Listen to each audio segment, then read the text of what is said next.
দেখো নিচের উপাত্ত থেকে মধ্যমা ও প্রচুরক নির্ণয় করো, যেটা সমাজবিজ্ঞান জাতীয় বিশ্ববিদ্যালয় 2015 সালে এসেছে প্রশ্নটি। তো এখানে একটা টেকনিক্যাল একটা প্রবলেম আছে, যেটা তোমরা একটু বুঝে নাও। বলছে প্রচুরক নির্ণয়। এখানে দেখো এই সারণীর মধ্যে সবচেয়ে বড় গণসংখ্যা কত? 18, যা 2 বার রয়েছে। তো প্রচুরক এটাকে বলে দ্বিমুড সমস্যা। যদি প্রচুরক এখানে নির্ণয় করতে বলে তাহলে কিন্তু আমরা সরাসরি প্রচুরক নির্ণয় করতে পারবো না। তাহলে এরকম যদি একের অধিক যদি সর্বোচ্চ গণসংখ্যা থাকে, কিংবা প্রথম দিকে থাকে, কিংবা একেবারে শেষের দিকে, অথবা একাধিকবার থাকে, তাহলে কিন্তু সরাসরি প্রচুরক নির্ণয় করা যাবে না। সেক্ষেত্রে প্রচুরক নির্ণয়ের সূত্র হলো গড় আর মধ্যমার সাহায্যে আমরা প্রচুরক নির্ণয় করব, যেটা আমরা পরে একটু দেখাবো।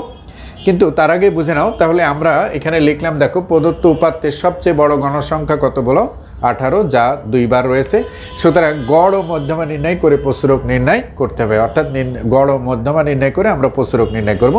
তাহলে গড় আমার চাইছে কি মধ্যমা প্রচুরক, কিন্তু আমার এটা প্রচুরক নির্ণয়ের জন্য আমাকে গড় ও মধ্যমা নির্ণয় সারণী তৈরি করতে হবে।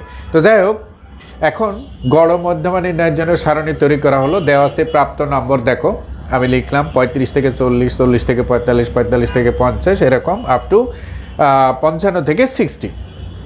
এখন দেখো আমার আর কি দিয়ে আছে? গণসংখ্যা দিয়ে আছে। গণসংখ্যা কত? 12, 18, 10, 18, 11, n সমান কত? 69। অর্থাৎ মোট গণসংখ্যা হলো কত? 69। এইটা আমার প্রশ্নে দেওয়া আছে। তাহলে এখন আমি বের করব কি গড়ের জন্য আমার কি লাগবে? শ্রেণী মধ্যবিন্দু। শ্রেণী মধ্যবিন্দু আমরা কীভাবে বলো? এইটা শ্রেণী মধ্যবিন্দু কি? 35 যোগ 40 ভাগ 2। তার মানে কি দাঁড়াচ্ছে? দেখো 4 আর 3 কত? 5 আর 4 আর 3 7, 75 ভাগ 2। তাহলে কত? 37 পয়েন্ট কত বলো? 5। এখন যেহেতু এখানে ব্যবধান কত? প্রত্যেকটারই ব্যবধান কত বলো? 5। অর্থাৎ আবার বুঝে নাও, প্রত্যেকটারই ব্যবধান কত? 5। ব্যবধান বের করব কিভাবে? 40 বিয়োগ 45, তাহলে কত হলো? 35। তাহলে কত হলো বলো? 40 বিয়োগ 35 কত হলো? 5। সবসময় নিচের মানের সাথে উপরের মান, অথবা 45 বিয়োগ 40, 50 বিয়োগ 50, এইভাবে বের করবা। তো যেহেতু আমরা আগেই শিখেছি তোমাদের যে প্রথমটা আগে বের করে নেব, যেহেতু ব্যবধান কত বলো? প্রত্যেকটারই ব্যবধান 5। তাহলে এর সাথে যদি আমরা 5 যোগ করি, 37 সাথে 5 যোগ করলে 42.5, এর সাথে 5 যোগ করলে 47.5, এর সাথে 5 যোগ করলে 52.5, এর সাথে 5 যোগ করলে 57.5, যেটা আমার দিয়ে আছে। এখন আবার ডির ফর্মুলা দেখো। ডি সমান কি বলো? x minus a divided by c. তাহলে এক্স এর মান কোনগুলো? এখান থেকে সবগুলো। সির মান কোনটা? এটা। কোন মানটা জানা নাই? এর মান জানা নাই। আমরা এই অঙ্ক যেহেতু বারেবার করতেছি, এক্স এর মধ্য থেকে যে কোনো একটা মানকে আমরা ধরে নেব। আমি এটা ধরতে পারি, এটা ধরতে পারি, যার যার ইচ্ছা যে কোনোটা ধরলে হবে, কোনো সমস্যা নেই। তবে মাঝামাঝি বা তার উপরে ধরলে পারে ভালো হয়। তো যাই হোক, এখন আমরা ধরে নিলাম এই অঙ্কে আমাদের এ হলো 47.5। তাহলে ডির ফর্মুলা কি দাঁড়ালো বলো? x মাইনাস 47 ভাগ 5, 47 ভাগ 5। তার মানে আমি আগেই বলেছি, যেহেতু সবগুলো শ্রেণী ব্যবধান সমান, যেটা এ ধরবা সেটা হলো অলওয়েজ 0। কিভাবে 0 হয় দেখো। তাহলে এর মানও কত? 47.5। এর মান কত? 47.5 ভাগ 5, তার মানে 0 ভাগ 5 কত হলো বলো? 0। তাহলে এটা পাইলাম 0। এরপরে যদি আমরা কত আছে বলো? 42.5 ভাগ 1, তাহলে কত? -5 ভাগ মাইনাস কত হলো বলো? 1। এইভাবে আবার যদি, তাহলে এখানে অর্থাৎ যেটা এ ধরবো তার উপরে গেলে মাইনাস, নিচে এর উপরে কয়টা আছে? একটা দুইটা, তাহলে -1 মাইনাস, এর নিচে কয়টা? একটা দুইটা, তাহলে 1 আর 2, অর্থাৎ উপরে গেলে মাইনাস, নিচে গেলে প্লাস। এখন এফ ডি দেখো, এফ ডি মানে কি? এফ আর ডির গুণ। তাহলে 12 দোকানে কত? 24, 18 কে 18, তাহলে -18। এবার 10-এর সাথে 0 গেলে 0, 18 গুণ 1 18, 11 দোকানে কত? 22। তাহলে মাইনাস পাইলাম কত? 24, মাইনাস পাইলাম কত? 18, 18 4 12, 12 2 আর 42, তাহলে মাইনাস পেলাম কত? 42। এবার প্লাসের মানগুলো দেখো, 18 যোগ 22, তাহলে কত হলো? 40, তাহলে আবার কার মান বেশি? মাইনাসের মান বেশি, তাহলে +40, তাহলে মাইনাস কত থাকে? 2, তাহলে এইখানে সামেশন এফডি সমান কত পেলাম বলো? -2। তাহলে এই পর্যন্ত আমরা গাণিতিক গড় বের করতে পারি। আবার বুঝে নাও, এফডি পর্যন্ত আমরা কি বের করতে পারি? গড় বা গাণিতিক গড় বের করতে পারি। তো আমরা জানি গাণিতিক গড়ের ফর্মুলা দেখো, এক্স বার সমান A plus summation f d divided by N into C. সেই অনুযায়ী এ হলো অনুমিত গড়, আমি কত ধরেছি? 47.5। আচ্ছা, তারপরে দেখো এফ হচ্ছে গণসংখ্যা, এন হচ্ছে মোট গণসংখ্যা যেটা 6955, ডি সমান x minus a divide by স্তর বিচ্যুতি, সি হচ্ছে শ্রেণী ব্যবধান যেটা 5, আর সামেশন এফডি কত পাইছি? -2। তাহলে এর মান কত আমি বলো? 47.5 দেওয়া পাইছি, -2, এন এর মান 69, সির মান 5, তাহলে 47.5 প্লাস এটার সাথে এটা গুণ করো -10, আর কত বলো? 69, অর্থাৎ 47.5।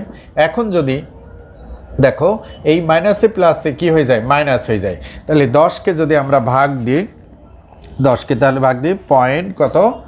14, তার মানে এইটাকে এটা দিয়ে ভাগ দিলে তাহলে মাইনাসে প্লাসে কি হলো? মাইনাস। এখন ধরো রেজাল্ট কত দাঁড়ালে আমরা দেখো 47 পয়েন্ট কত বলো? 36। এটা হলো গাণিতিক গড়। কিন্তু আমার গড় কি চেয়েছে? না, গড় সাইডে। কিন্তু গড় কেন বের করলাম? ওই যে প্রসারক নির্ণয়ের জন্য। আমার প্রশ্ন এখন চাইছে কি বলো? তাহলে আবার বুঝে নাও, গাণিতিক গড়টা কেন বের করলাম? এই যে প্রসারক নির্ণয় করা যায় না বিধায়, তাহলে আমরা গাণিতিক গড়টা বের করে নিলাম। এখন মধ্যমা নির্ণয় দেখো, আমরা মধ্যমা নির্ণয়ের জন্য মধ্যমা শ্রেণীর অবস্থান যেটা আমরা আগেই জানি, মধ্যমা শ্রেণীর অবস্থান কত? n divided by 2, 69 divided by 2 সমান কত হচ্ছে? 34.5। এই 34.5 কোথায় খুঁজবো? ক্রমযোজিত গণসংখ্যা। ক্রমযোজিত গণসংখ্যার মধ্যে দেখো 12 এর মধ্যে নাই, 30 এর মধ্যে নাই, কার মধ্যে আছে বলো? 40 এর মধ্যে রয়েছে। দেখো তাহলে 34.5 সংখ্যাটি ক্রমযোজিত গণসংখ্যার 12-এর মধ্যে নেয়, 30-এর মধ্যে নেয়, কার মধ্যে আছে? 40-এর মধ্যে আছে। 40 বরাবর শ্রেণী ব্যবধান কত? 45 থেকে কত বলো? 50। সুতরাং মধ্যমা শ্রেণী কত? 45 থেকে 50। তা আমরা জানি মধ্যমা এমই সমান L plus N divided by 2 minus p c f divided by f m into কত? সি। তো এখানে এল সমান মধ্যমা শ্রেণী নিম্ন সীমা কত বলো? 45। তারপরে এন ডিভাইডেড বাই 2 সমান কত? আমরা আগেই পেয়েছি 34.5। এফ এম মধ্যমা শ্রেণীর গণসংখ্যা, মধ্যমা শ্রেণী কোনটা? এটা, তার গণসংখ্যা কত? 10। দেখো এটা হলো কি? F M. আচ্ছা, তারপর পিসিএফ মধ্যমা শ্রেণীর ক্রমযোজিত গণসংখ্যার পূর্বের শ্রেণীর মধ্যমা শ্রেণীর সিএফ কত? 40। তার পূর্বেরটা কত আছে দেখো, তাহলে এটা কি বলো? পিসিএফ। তাহলে কত হলো? 30। সি হচ্ছে মধ্যমা শ্রেণী ব্যবধান কত বলো? 5। সেই অনুযায়ী আমি এল এর মান কত পেলাম? 45, এন ডিভাইডেড বাই 2 34.5, পিসিএফ কত? 30, এফ এম মান কত পেলাম বলো? 10, যেটা আমরা বসাইলাম। সি সমান কত? 5। তাহলে কত হলো? এটা থেকে এটা বিয়োগ দিলে 4.5 হয়। এখানে দেখো ভাগ 10, 4.5কে যদি আমরা 5 দিয়ে গুণ দিই তাহলে 22.5, 22.5কে আমরা 5 দিয়ে ভাগ করলাম, কত পেলাম? 2.25। তাহলে এটার সাথে যদি এটা যোগ করি তাহলে 42.25। তাহলে আমরা বুঝে নাও আমাদের যে মধ্যমা অংশটা আমরা উত্তর হয়ে গেছে, কিন্তু এখনও আমরা কিন্তু প্রসারক বের করতে পারিনি।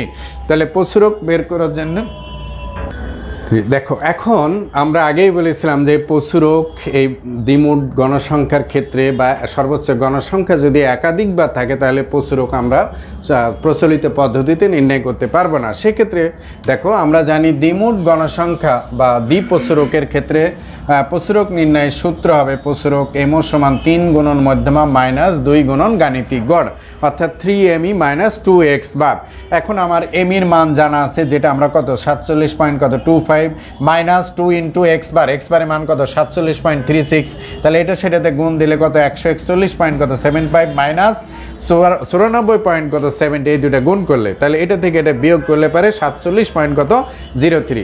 তাহলে এই অঙ্কটা যদি বলতো শুধুমাত্র এইটাও না বলতো, যদি বলো তো যে প্রসারক নির্ণয় করো, তাও কিন্তু আমাদের গড় আর মধ্যমা নির্ণয় করে প্রসারক নির্ণয় করতে হতো। কারণ দ্বিমুট গণসংখ্যা নিবেশনের ক্ষেত্রে এই প্রসারক নির্ণয়ের সূত্র হবে 3 গুণন মধ্যমা মাইনাস 2 গুণন গড়। আচ্ছা, যদি আমরা এরকম দেখতাম যে এইখানে আমি আরেকটা উদাহরণ দিই, এইখানে মনে করো 40 আছে, এখানে 20 আছে, এরকম একটা গণসংখ্যা আছে, তাও যদি তোমাকে বলতো যে প্রসারক নির্ণয় করতো, তাও কিন্তু এই সূত্র প্রয়োগ করতে হয়। কারণ সর্বোচ্চ গণসংখ্যা যদি প্রথম দিকে থাকে তাহলে কিন্তু প্রসরক নির্ণয় করা যাবে না, তখন এই পদ্ধতির সাহায্যে প্রসরক নির্ণয় করতে হবে। সে আরেকটি উদাহরণ, মনে করলে 11 এখানে আছে, 40 এখানে আছে, তাহলে সর্বোচ্চ গণসংখ্যা কত? একেবারে শেষে আছে।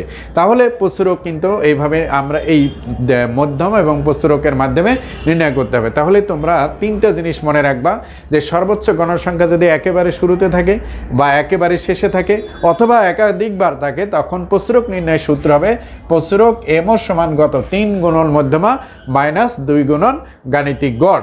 তার মানে গড় এবং মধ্যমা নির্ণয় করে প্রসরক নির্ণয় করতে হবে। যাই হোক, এর ধারাবাহিকভাবে আমরা বিগত সালের অঙ্কগুলো যদি সলভ করি তাহলে তোমাদের বুঝতে আর কোনো সমস্যা হবে না। যাই হোক, তোমার